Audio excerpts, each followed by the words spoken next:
Well, all right. Hello, friends. Welcome back to Double Crossed, episode 4. I am your host, Dan, at 2 inches short from the internet. And as always, alongside my esteemed colleague, Dave, at Golf and Jokes from the internet. What up? If you don't follow us, again, make sure to, or on the gram, on Twitter.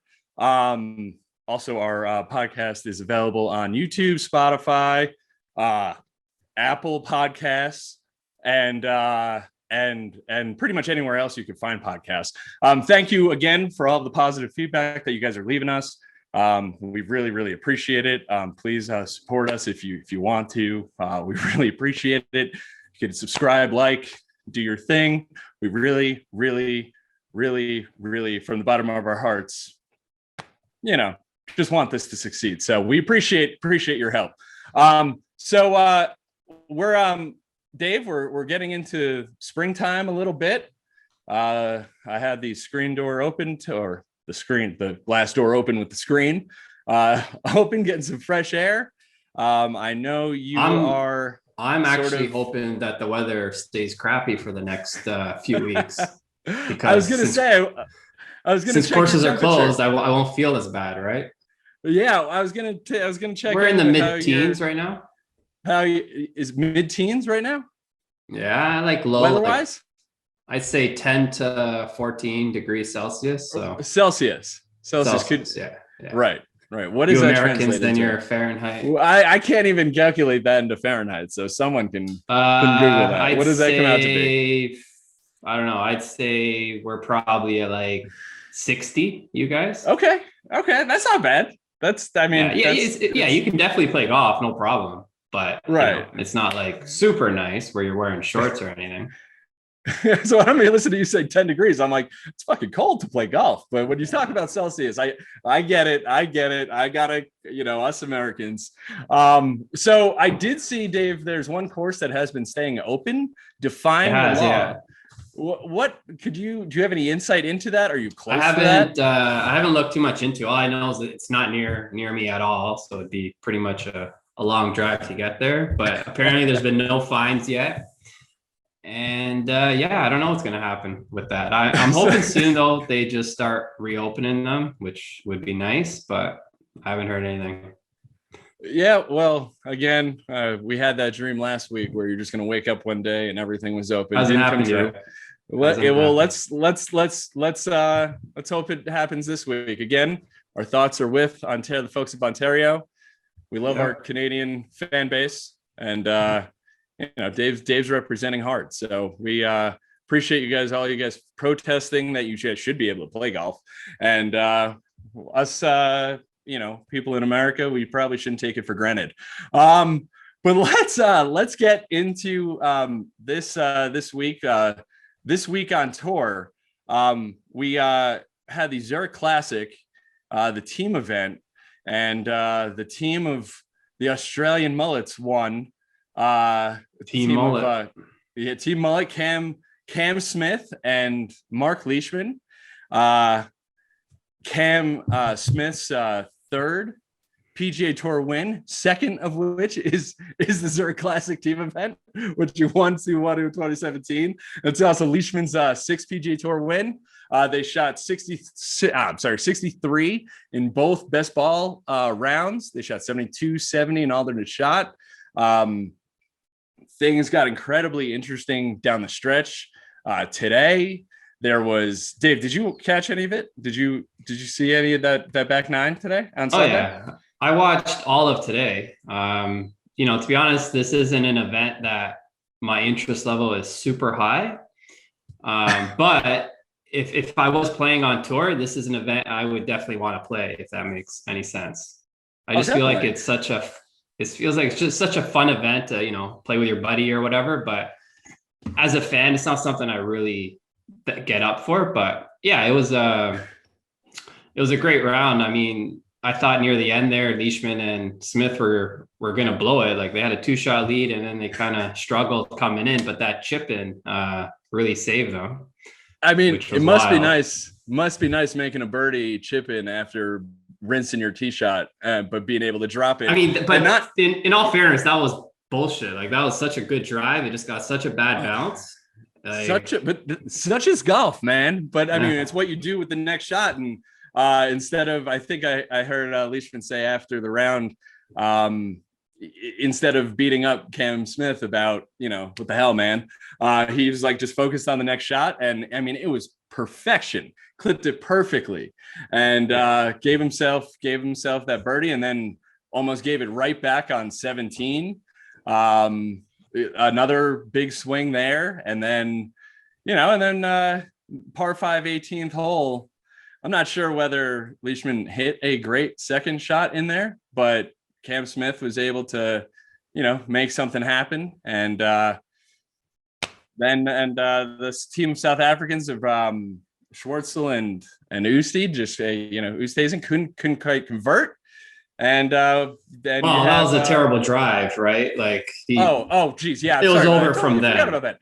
Yeah, I mean, that was one of the more relatable tee shots we can kind of, if you need to hit the 18th fairway, where are you going? I mean, it's there's water right. It's either going to be way left or way right. But I mean, an Oosthuizen swing, I mean, the guy, it's just such a beautiful swing. Both of them, even Schwartzel. It's that South African.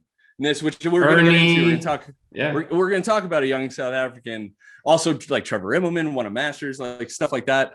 But yeah, it was a great win for team golf because it was exciting down the stretch. I will say that my congrats. Lock of the week cashed in. I hope all you went to the bank. You're welcome. You can Venmo me or whatever the hell you want to do. Good to get on the board. First win in double cross history. Dave, how did you do? I'm not counting the rest of my picks. How the rest of the I had Schauffele and Cantlay to win. They didn't do that great. They had a good round today, though, considering its alternate shot. They shot I think 5 under, which is amazing. I had them to win. Contending, I had Palmer and Rahm Palmer. Yeah, I'm not. How did they do today? I didn't really follow them, or they actually didn't really show them. So I'm guessing not too good. And my fave was Rose and Stenson, which they played not bad either. So pretty shitty week, all in all. Pretty all around. Well, we will we'll take our first victory. We'll start a tally somewhere, some scoreboard.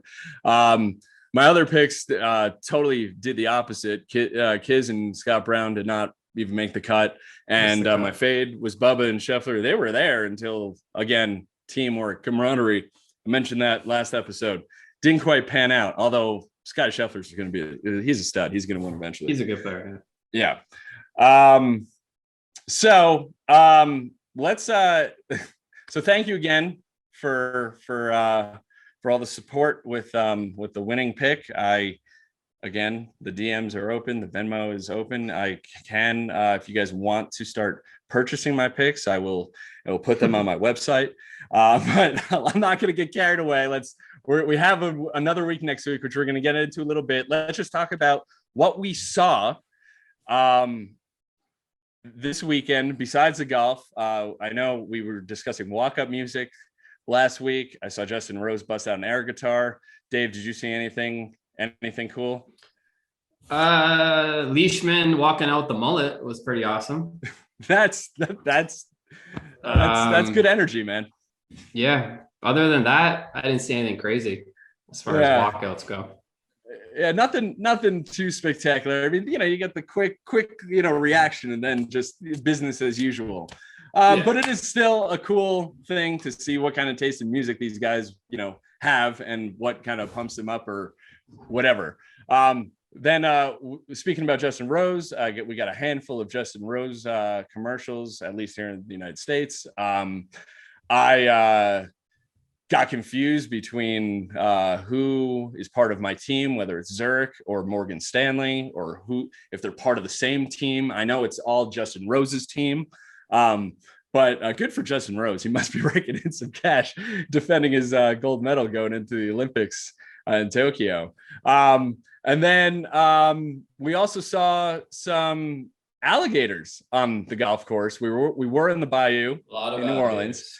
Did you see any of that? Any of that footage? Cameras love it. Yeah. Tons. Yeah. It was, I mean, these guys were chipping. How do you chip with that going on, Doug? It's crazy. I think they're so used to it, especially if you probably live in Florida. I would not be used to it. If there's a gator 2 feet away from me, I am not standing 2 feet away from that gator. I am running the fucking other way. But I mean, probably gets to a point where you're just so used to it. You got to play through it, play it as it lies. Yeah. I guess so. So speaking about Cam Smith and his mullet and Mark Leishman rocking a mullet, Dave, would you be able to pull off that mullet? No chance. It is so fresh. It is so fresh. You couldn't do it, or no. Only time I'd be wearing a mullet is on Halloween for some reason, but other than that, not a chance. Yeah, I don't know. I mean, you probably could. I probably could. I respect the hell out pulling one off. I respect the hell out of it. I saw he did get a fresh trim. It was flowing. He said that he was going to cut it if he won, but then he said he started liking it and he was talking with his girlfriend about it. I don't know how that's going to work, but he's a winner. He'll get rid of it eventually. Dave, let's talk about the team play, especially on a Sunday, because I mean it was pretty much on the edge of your seat kind of golf down the stretch in a team sort of setting. Did you see anything that made you think that maybe we should be playing more team events, or nah? No, I think one a year plus, President's Cup or Ryder Cup is that's enough for you. Yeah.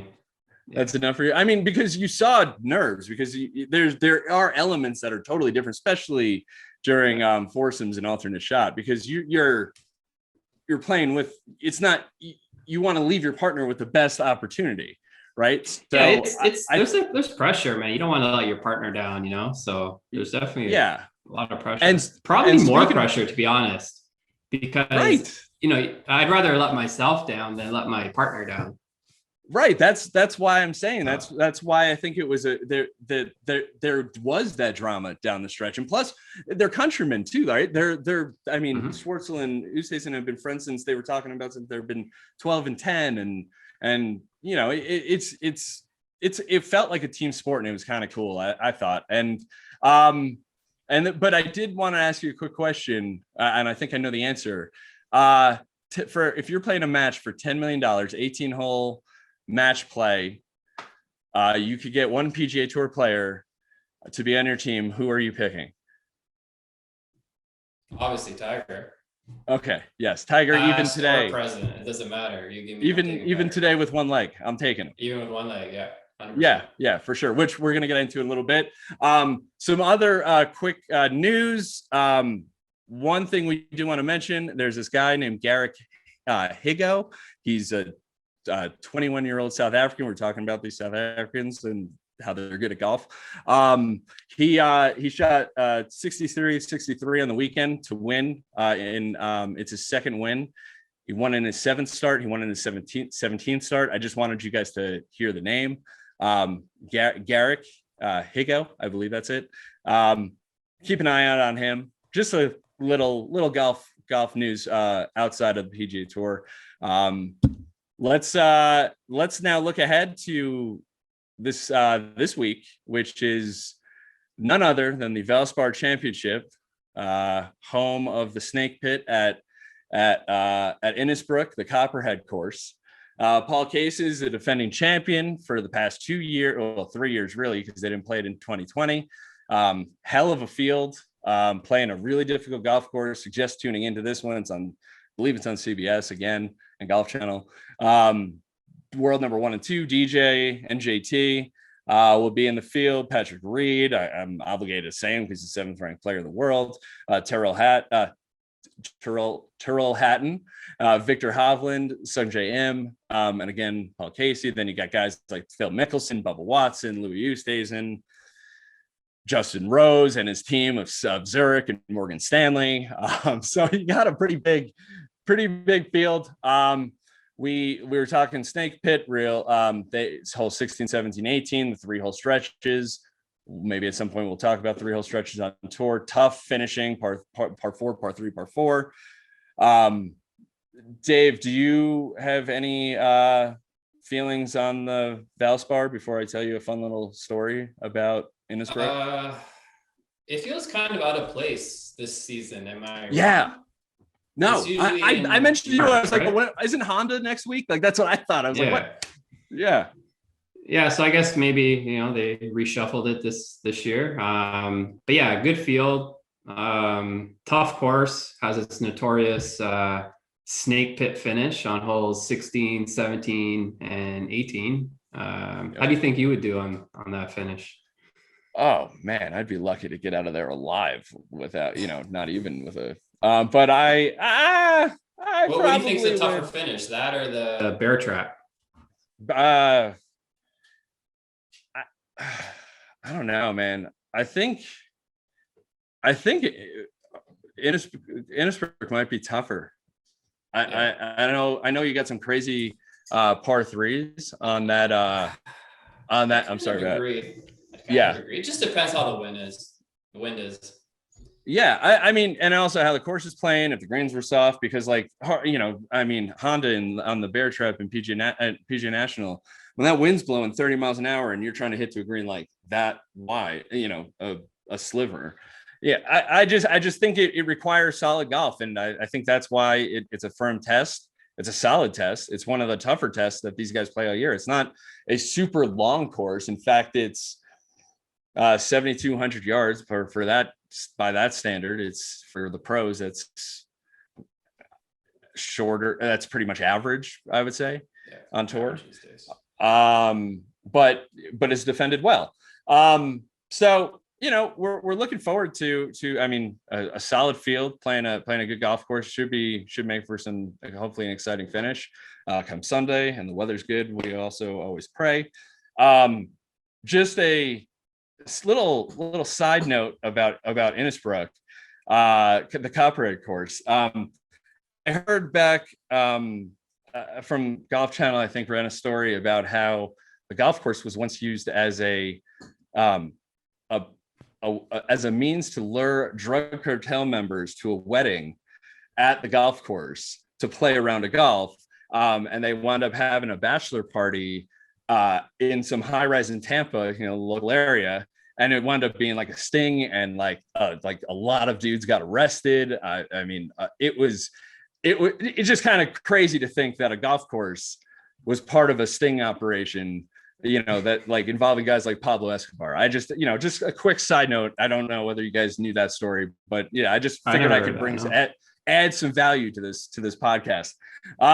So keep that in mind. I don't think it matters at this point, but while you're watching the upcoming schedule, like we were talking about, the Honda is not next week. It's not really a Florida swing right now. That was in like March, I think.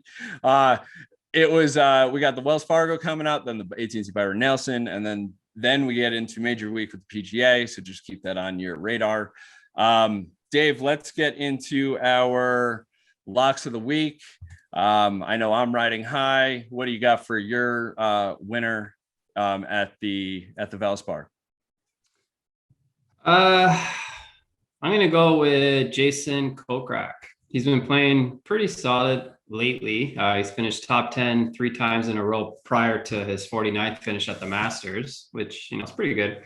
Him and Pat had a decent week this week at Zurich. They kind of fell apart later in the round today, but not bad finish. He finished top 5 at Valspar in 2019 because last season it was canceled. So obviously plays the course well. So yeah, I like his chances this week to get a win. Yeah, it's an interesting call. I wasn't expecting you to say that name. He's a solid player. And I think, and there's probably a lot of value to him this week because for sure. I was looking up, I was eyeing Paul Casey as my winner this week. I Nice. think a three-peat would be cool, even though he didn't get a chance to play in 2020. The guy plays well here, and he just has been playing pretty decent for a while now. So keep Paul Casey on your radar. I'm just looking to go 2 for 2. Back to back. I don't want to get ahead of myself. We'll see. But yeah, Dave, your contender this week. I'm gonna go with JT. Probably the best player in the field. Maybe if you want to DJ and Kim or DJ, I think they're right there. 1 and 2. DJ's 1 and 2. Yeah. He's coming off a disappointing Masters weekend, so I think he rebounds here and plays solid and gets a high finish. Yeah, what about you? I think that's a fair. I mean, JT's always a good bet wherever you are. I'm sure like probably second favorite to win this thing. I'm going contender. Abraham Answer, great ball striker, gonna win one of these days, deserves to, coming off that stupid penalty at the Masters not too long ago, and being a good sport about it, and just one of those good guys you want to see do well. Hopefully, I think he's got a solid game, and I think it's just a matter of time before he starts actually being there at the end. Could be this week. Fade, Dave. Love your fades. So my fades have been pretty bad the last 2 weeks. That I'm going to go with a for sure guarantee miss the cut fade. You can bet the house on it. You can do whatever you want. It's a lock. Hunter Mahan. There is 0 chance he makes the cut. Wow. All right. Well, we when he has a great week, we will replay it for the viewers. And I mean, it's hard to. I don't know when the last time he made a cut is. I mean, he's a name that I haven't heard in. A long time. I've heard a couple times fairly recently, but he was a solid player. He was on the Ryder Cup teams, President's Cup teams. Yeah, I don't know, man. That's golf, right? Golf is a tough game to keep up, and it is. It's different for everybody, but it's good to see him back, even though you're pretty convinced he's not going to be playing on the weekend. My fade, I'm going. I love it. I love picking Phil Mickelson for my fade of the week. The current world number 112th ranked. What's Tiger these days? I haven't looked. I don't look at Tiger's world ranking. He's always number 1 in my heart, Dave. You know that. And so Phil needs to basically play a couple of events if he even cares to play the U.S. Open in a couple of weeks, because I'm not sure whether he's eligible to get in. I think I saw something about that. But yeah, I mean, he hasn't been playing that poorly as of late, but he also hasn't been playing that great. And of course, that requires accuracy everywhere. We'll see how his game holds up. I mean, it's not like length is a problem for him. He's hitting his bombs, but Phil, we'll see what happens. Good for you for still trying to compete on the PGA Tour at 50. It's crazy that we're even talking about Phil still now. He's a fucking legend. Speaking about Phil and being popular, Dave, did you hear about this new PGA Tour policy that has been implemented as of January 1st called the Player Impact Program? Have you? Yeah, I heard about it. Obviously, it was some big news this week that dropped. So yeah, they're going to use Google search Q ratings among other factors to award these bonuses to 10 players. First place gets like 8 million, and then it goes down from there. Honestly, just give Tiger the damn money. It's not even close as far as who brings eyeballs to the sport. Like literally not even close. Now, as far as social media and that aspect, yeah, you got guys like Brooks, you got Bryson, who put a lot of content out, and it's appealing, and I get all that. And, they're definitely going to be in the top 10 to get, some bonuses. But regardless, even though Tiger doesn't do a whole lot of social media stuff, anytime he does, it's viral. Like literally every single account is posting it. Tiger could be taking a dump and we're glued to it. You know what I mean? He's the king of content for golf. Like there's no one else. And we should say, I'm not even sure we mentioned how much. It's $40 million of a prize pool, like Dave was saying, that's going to be split among 10 guys, 8 million going to the top. I mean, Ricky's got to be smiling for days, given his legacy on PGA Tour Live, and just, you know, the popularity. His agent probably needs to get paid even more, or a PR person, or however he's doing it, or he could just play better. I would love to see Ricky play better.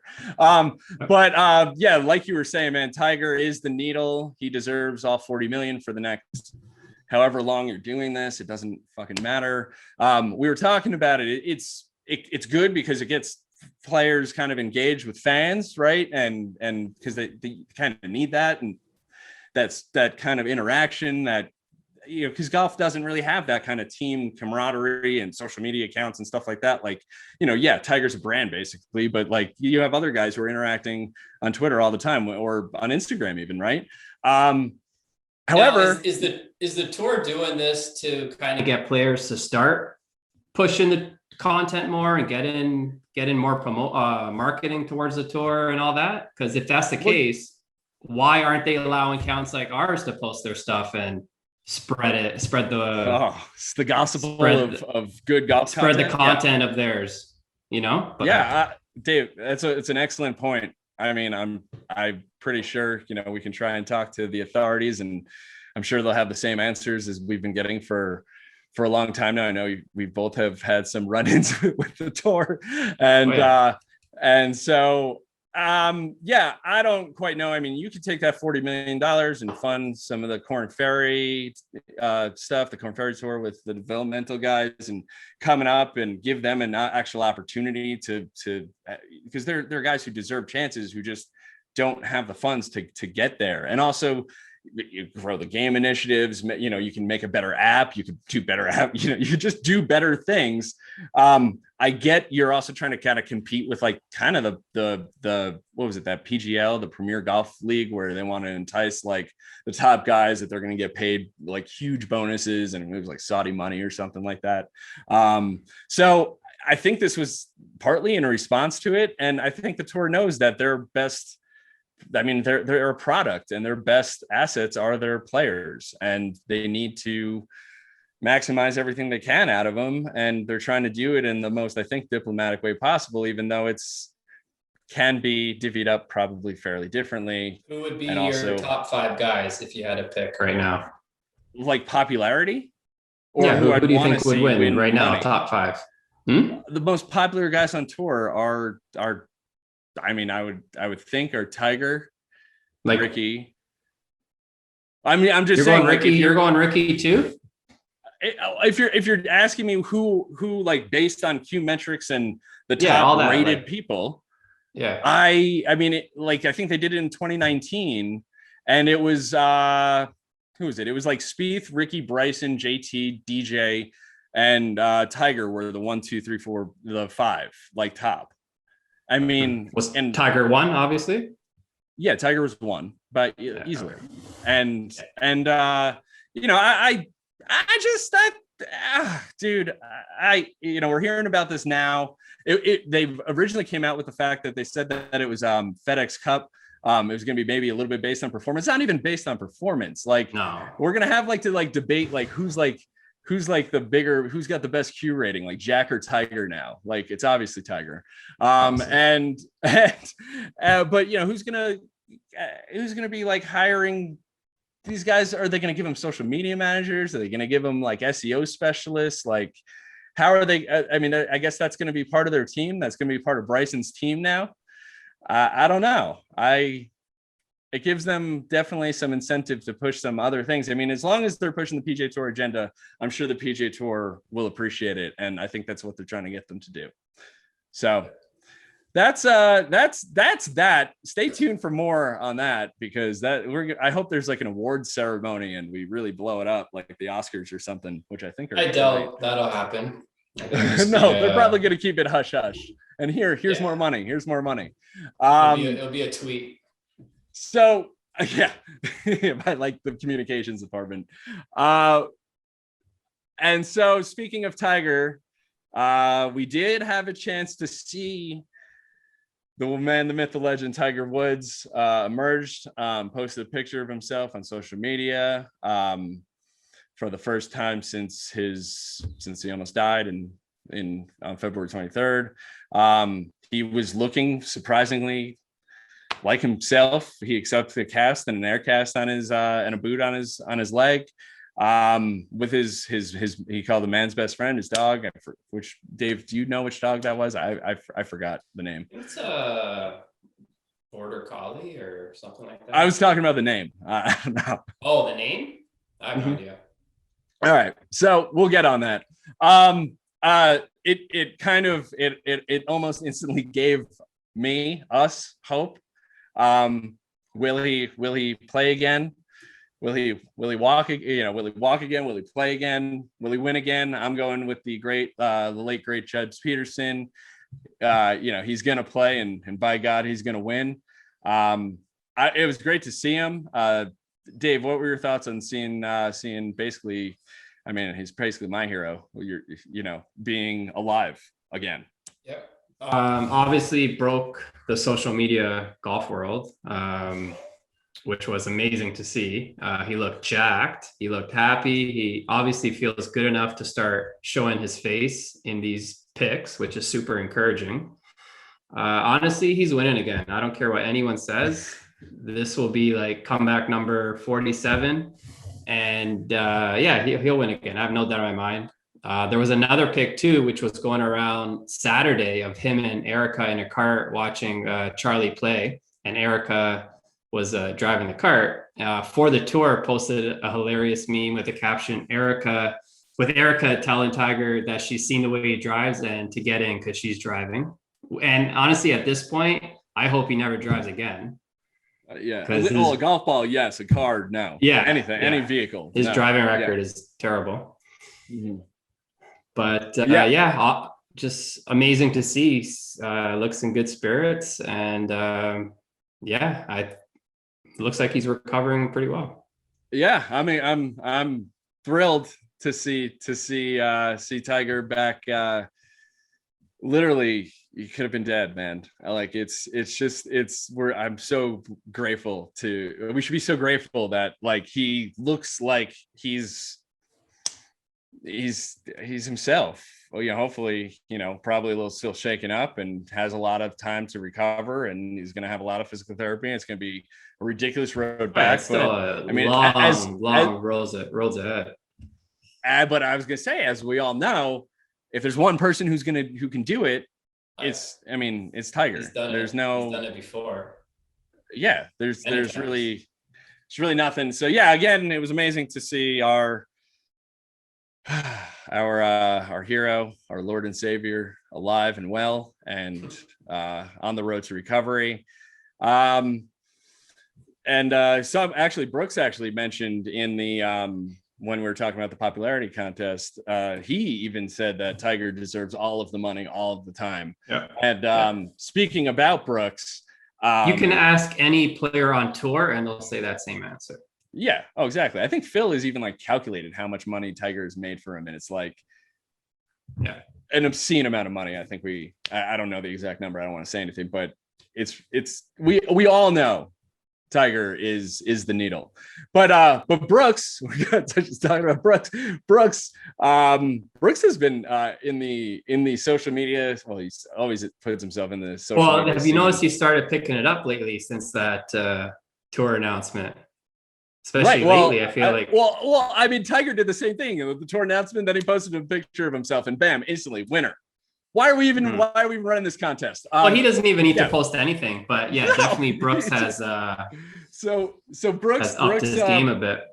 Brooks has challenged. From my understanding, a challenge has been made with Barstool Sports founder Dave Portnoy to a golf match.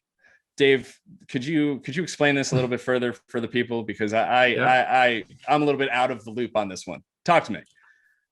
So we got Portnoy versus Brooks in a 250K match where Brooks will be playing as a lefty against Dave, who happens to be also a lefty. Brooks thinks he can beat him left-handed, and Dave obviously thinks he's going to destroy Brooks by 20 shots. 20. Yeah, that's classic Dave, obviously. Not sure exactly what triggered it. I think there was a pic posted, and then Brooks just kind of replied to it and it just started going back and forth.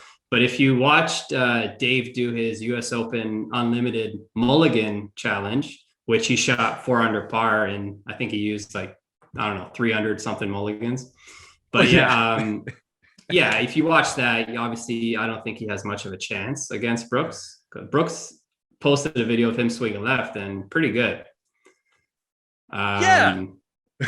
Pretty good swing. Brooks is a fucking athlete, man. He's the real deal. He can play golf lefty.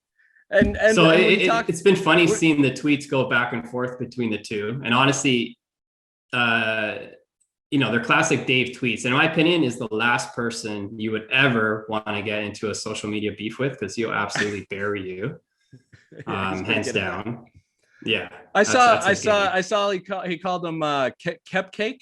And then Brooks fired back with Portnoy. I thought that was kind of humorous. Humorous jabs. But obviously this is just friendly banner for a great cause, and I'm all for it. I mean, I'm a big fan of Dave. It was like $250,000 for charity or something like that. Yeah. So basically what it is if Brooks wins, Dave has to give $250,000 to Brooks charity. And if Dave somehow wins, Brooks has to give $250,000 to Barstool Fund, which is obviously an amazing thing that Dave and Barstool have done during this whole pandemic, which has helped so many businesses, which has been amazing. So yeah, I'm all for it. Sign me up.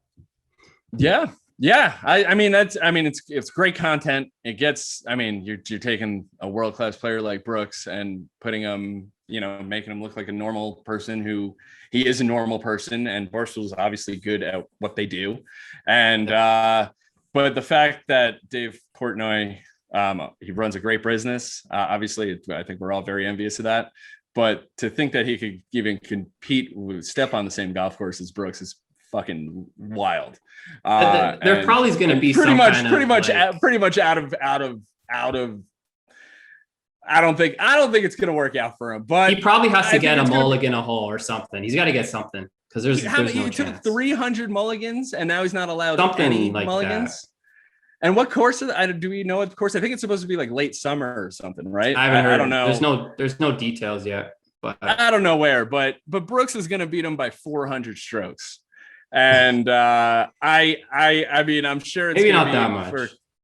Maybe not that much, but I don't see Brooks shooting over 100 with playing lefty. I'm pretty sure he can break 100 lefty. Right. I'm pretty sure Dave would shoot over 100. I'm pretty sure without any mulligans, Dave, I don't know how often he breaks 100. So I don't even think he really plays. So just he's probably in the 115, 120 range. Well, I'm sure he'll have a good time doing it, and it is for a good cause. But it's good to see Brooks, really, really cranking the social media up, to an extreme, a little bit more than he cares more, probably even about most of the tour events. He probably cares more about. He's like, wait, I can bank $8 million just if I do this. That's easier than playing the whatever open. And so but good for the charities that they're playing for, and good for the fact that it gives golf exposure. And and I think that it's great content, and I think golf needs funny more. Dave's gonna have Frankie Borelli on the bag, and Brooks is gonna have Big Cat and PFT. Was it PFT commenter or whatever his handle is? Do they call him Blake? I believe they call Brooks. Yeah, Blake, they call him Blake most of the time. Yeah, because he won. I think he won Blake of the Year one time. They have like their for those who don't know what Blake of the Year is, including me. What is Blake of the Year? I don't even know exactly. They have all these awards, and Yeah. So I'm not sure exactly what it is. Well, they're their whole golf team foreplay. They're always doing some creative stuff, and it's cool to see. And golf needs it, so we're probably going to be tuning in. Dave will definitely be tuning in, but let's go. Dave, did you see anything funny on the internet this week, meme wise? Because meme of the week, we needed one. I hope we found something funny. I think we did. There was the one with the glove. The one with the glove. Which we the one with the glove. Right? So we definitely, we're kidding. We're always seeing funny shit on the internet, and we appreciate it. Again, with being on the internet, YouTube, Apple Podcasts, Spotify, anywhere you get your podcasts, subscribe, rate, send us some positive feedback, reviews, positive vibes. We appreciate the support. Meme of the week. This golf, what is it? I wanted to be specific because it actually matters when you're trying to give credit to these people. At golf.kings_ Golf Kings posted a picture of this worn out, shitty ass glove. And the caption said, "Don't lie, you've owned this glove." And I mean, it just hits home. Yeah, I mean, I still have a couple of them just hanging out in the bag for some stupid reason. But the glove, I mean, as normal amateur golfers without sponsorship deals, we get gloves when we buy gloves. And so we don't have an unlimited supply of gloves. I mean, we would love a new glove every time we played, especially, signing them and giving them to people who are hitting as we're playing golf ourselves. But we just don't have the funds sometimes to just have a stock of gloves.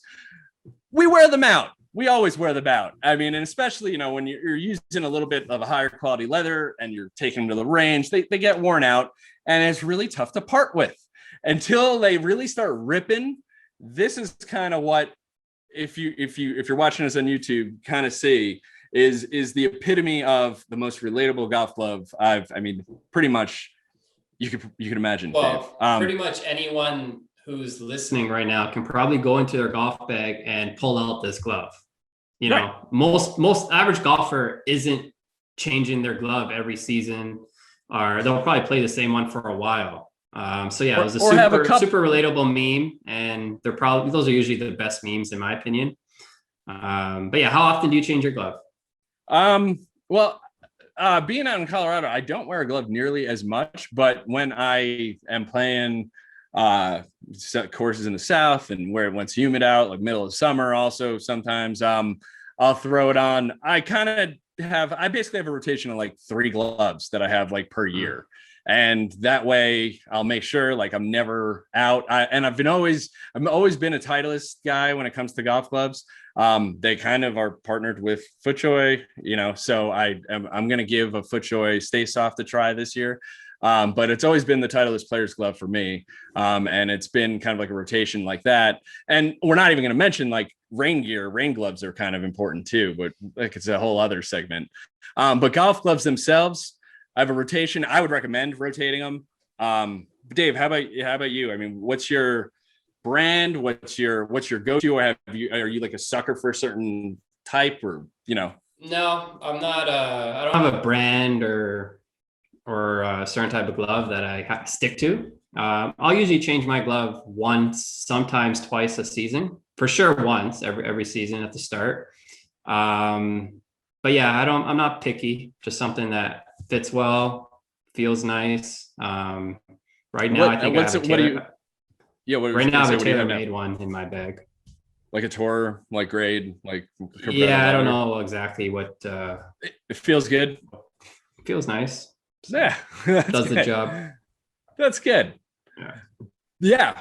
Golf clubs are important, especially if you're playing around and one rips. Have a backup. That's kind of my thing. I'm all about having spare shit just in case something happens, like batteries for your rangefinder, and then someone winds up having to borrow a rangefinder battery. Then you're like, dude, I'm sorry, it's gonna cost you like $100.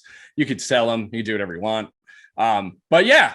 I have this glove in my bag right now, Dave. Guilty.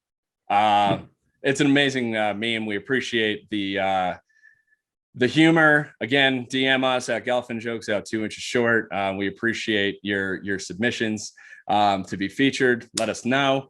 And then I wanted to go into this or that with we were going to talk about long irons and hybrids. So Dave, we were talking about this offline. What do you prefer, basically, long irons or hybrids? What is Dave at Golfin Jokes? What's in your bag? What's the deal? I'm definitely in the long iron camp for now. I mean, I can still hit my long irons really well. I got a lot of club head speed, so I don't have any issue getting the ball up in the air. And to be honest, there's nothing better than flushing a 3 or 4 iron down the fucking pipe. Wow. So yeah, I don't see myself going to hybrids anytime soon, maybe when I'm 60, but I have nothing against hybrids. I mean, I know people who use them and they love them. So to each their own, right? And look at today, Louis was hitting a 7 wood. I think DJ has it. Might have. Who? Yeah, Leishman has it. DJ has one in his bag. Yeah. So I mean, you know what? I think as a utility club, I think they could definitely work, and I could maybe see myself adding it, but I don't see myself ever replacing the long irons. I mean, not for a while. Right. Because if you haven't seen Dave swing, maybe we'll post our swings one day. We're just kind of getting to know each other here. But Dave has an excellent golf swing. I'm not just saying that. And he's capable of hitting long irons. You have to be capable of hitting long irons. And if you're able to hit them high, like Rory does, I'm not comparing Dave to Rory, but what I am saying is you really need to, it has a different look. It has a different everything. Like, I personally like the look of long irons. I think with long irons, you need speed. That's the key, I think. Yeah. And for the most part. For me, I mean, my longest iron in my bag is a 4 iron. But I love hitting my 4 iron and my 5 iron. I would say hybrids, yes, or obviously it's easier to get the ball in the air if you have trouble with swing speed, really. And it gives you a little bit more forgiveness, obviously. Yeah, plus they're better in the rough hybrids. So I get that. There's definitely a lot of benefits to having them. Yeah, a lot of benefits. But then that also, we could have a conversation about driving irons too, which I think you said you had one in your bag. Is that correct? I don't have a driving iron per se. I have a 2 iron, which I still carry. Well, it works as a driving iron for you. Pretty much use it as one. Yeah. So, but yeah, I'm all for driving irons as well. Yeah, I've tested a couple driving irons and I've liked what I've seen. I would consider it. I also was mulling the 7 wood idea, because right now I just have a driver 4 wood and then a 7 iron. I'm sorry, a 4 iron. Fuck. Driver 4 wood, 4 iron onward. Because I lean more towards wedges. That's a whole other topic we could talk about. I don't really have I don't want to sound all macho. I don't have too much of a problem with distance, but like, I also I'd rather be precise than long. But the 7 wood made me think, and I couldn't believe I was thinking about a 7 wood today, because I just remember seeing like the 7 Heaven, like the Callaway, and it's just like one of those clubs that like your grandfather had, and you didn't really think about it. I actually know this guy, man, who all he wants to play are like fairway woods, and like, so he has like up through like an 11 wood, and then I think he has like an 8 iron through like a wedge, and this guy plays really well, and it's just like whatever works for you is what you should do, right? I mean, obviously it burned in my memory is Tiger stinging a 2 iron and club twirling, and that's like has inspired generations of long iron play. But but like we were saying, speed helps. And like I don't know, Dave, who do you think the best these days is when I'm trying to buy a set online or off marketplace or whatever, and a lot of sets these days are like 5 iron to pitch and wedge, or 4 iron to pitch and wedge. So it's very tough finding a 3 iron these days, unless you're buying like a like a forged set or whatever I find. I love my 3-irons. So it's like when I'm buying these sets online or off some random eBay, it's like there's no 3-irons. So I gotta like try and find one on eBay or something. Yeah. I mean, but be grateful you can hit it, because there's a lot of people out here who cannot hit long irons the way you can. And there's nothing wrong with a hybrid, and there's nothing wrong with playing the golf clubs that work the best for you to get the ball in the hole in fewest strokes, because after all, that's the point of golf. We'll be bringing more pondering questions to ponder. Let's wrap this up, Dave. I mean, I think we had a solid week. I wanted to thank everybody for hanging with us through our fourth episode. It's been a process, and we appreciate, like we were saying, all the support, all the positive reviews. Tell your friends, share it.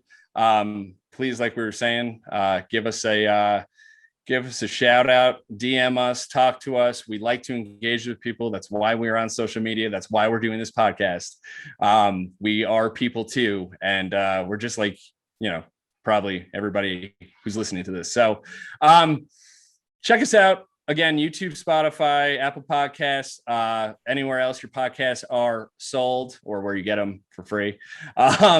Also, follow us on social media. Dave's at 2 inches. Dave is golfing at Golfing Jokes. I'm at Dan at 2 inches short. Anyways, you have just been double crossed, and that's episode 4. That's a wrap. We are out. Peace.